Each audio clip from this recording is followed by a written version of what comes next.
Nous voici donc arrivés dans l'étape de finalisation de notre photo.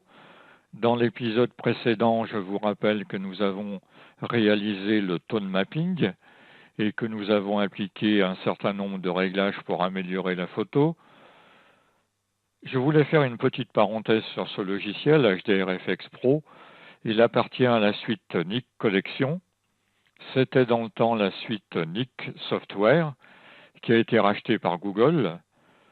Donc c'est un ensemble de 6 logiciels qui, à l'époque de Nik Software, étaient vendus affreusement cher.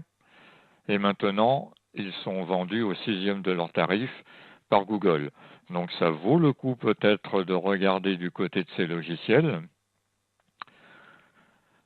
HDRFX Pro va donc bénéficier de la technologie de la suite Nik Collection et notamment de la technologie des viewpoints, point de contrôle en français.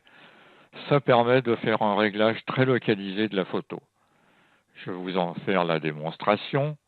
Je vais poser un viewpoint par ici pour éclaircir un petit peu cette zone qui reste un peu sombre. Donc pour ce faire, je sélectionne point de contrôle et je vais poser mon point par ici. Vous voyez qu'apparaît un certain nombre de réglages, de curseurs. Et si on les montre tous, on retrouve absolument tous les réglages inhérents au tone mapping. Ils y sont tous. Là, je vais définir dans un premier temps la portée de mon réglage. Donc c'est sous la forme d'un cercle. Je vais le limiter à cette zone-là. D'accord? Donc tous les réglages que je vais faire vont être dans cette zone. Là, tout ce que je vais faire, c'est toucher l'exposition pour éclaircir un petit peu. Alors, je ne sais jamais dans quel sens il faut aller. C'était le bon sens. Il ne faut pas trop en faire non plus, ça va se voir. Voilà, à peu près. Je pourrais régler le contraste, je pourrais régler la saturation, la structure, les noirs, les blancs, la température, la teinte, etc. Donc là, je vais reporter aussi ce réglage ici, éclaircir un poil, c'est pour dire de faire quelque chose. Donc là, je vais copier ce point de contrôle,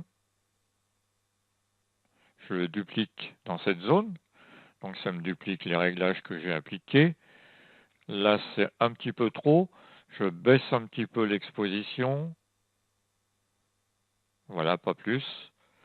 Et là, vous voyez qu'en deux réglages locaux, j'ai encore amélioré ma photo. Ce que je pourrais faire également, alors vous voyez, si je voulais vous montrer aussi, j'allais oublier, on peut masquer, apporter un masque à ces deux points de contrôle pour voir exactement leur portée. Tout ce qui est en blanc, c'est la zone où le réglage s'est appliqué, et tout ce qui est en noir, c'est la zone où le réglage ne s'est pas appliqué. En grisé, c'est là où il s'est appliqué un petit peu.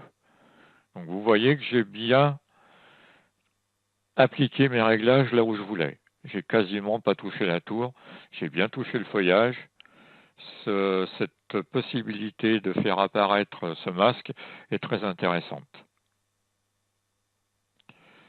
Voilà, pour finir dans HDRFX Pro, je vais peut-être appliquer un vignettage créatif en assombrissant, donc c'est dans l'autre sens, en assombrissant un petit peu les bords de la photo pour inviter le spectateur à rentrer dans la photo. Je vais peut-être pas trop en faire, voilà. Un petit peu moins. Il faut que ça reste discret tout en étant efficace. Et je vais en rester là. Il y a encore d'autres réglages. Vous voyez, les possibilités de ce logiciel sont absolument phénoménales. On peut travailler la courbe. Bon, ben là, je ne vais pas le faire, parce que j'ai joué sur les réglages un peu plus haut. Mais vous voyez que c'est puissant. Je vais en rester ici pour mon travail sur ce tone mapping et je vais enregistrer mon image. Ça ne va pas trop prendre de temps. On va donc revenir dans Lightroom, parce que ce logiciel est utilisé en plugin de Lightroom. Voilà, l'image fusionnée va apparaître dans peu de temps. Il faut un petit peu de temps que le travail se fasse. Dans Lightroom, je ne vais pas faire grand-chose. Je ne vais même rien faire du tout, hein, parce que vous allez voir que l'image qui va apparaître est pas si mal du tout.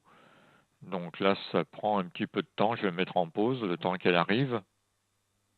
Voilà, mon image est arrivée dans la bibliothèque de Lightroom. Donc cette image, nous la voici. Elle n'est pas si mal que ça. Je vais peut-être rien faire du tout dans le module de développement. C'est une image qui est en TIFF. C'est ce que j'avais demandé au retour d'exportation. Là, on va la comparer avec l'image normale de notre série de 3 pour voir un petit peu le travail qui a été accompli. Là, vous voyez que sur la tour, les zones un peu même beaucoup surexposées sont devenues tout à fait lisibles avec un niveau de détail très intéressant et une colorimétrie chaude que j'aime beaucoup. Et dans cette zone qui était bouchée ici, vous voyez que ça a pris une autre allure, qu'on retrouve la vision humaine, les détails dans les ombres, tout est nickel. Donc voilà, c'était un exemple de développement de traitement à HDR, développement dans Lightroom où on ne fait pas grand-chose, et traitement HDR dans HDR-FX Pro. Donc j'espère que ces 4 vidéos, vous auront intéressé et vous inciteront peut-être à tester le HDR. Voilà, à bientôt pour d'autres aventures.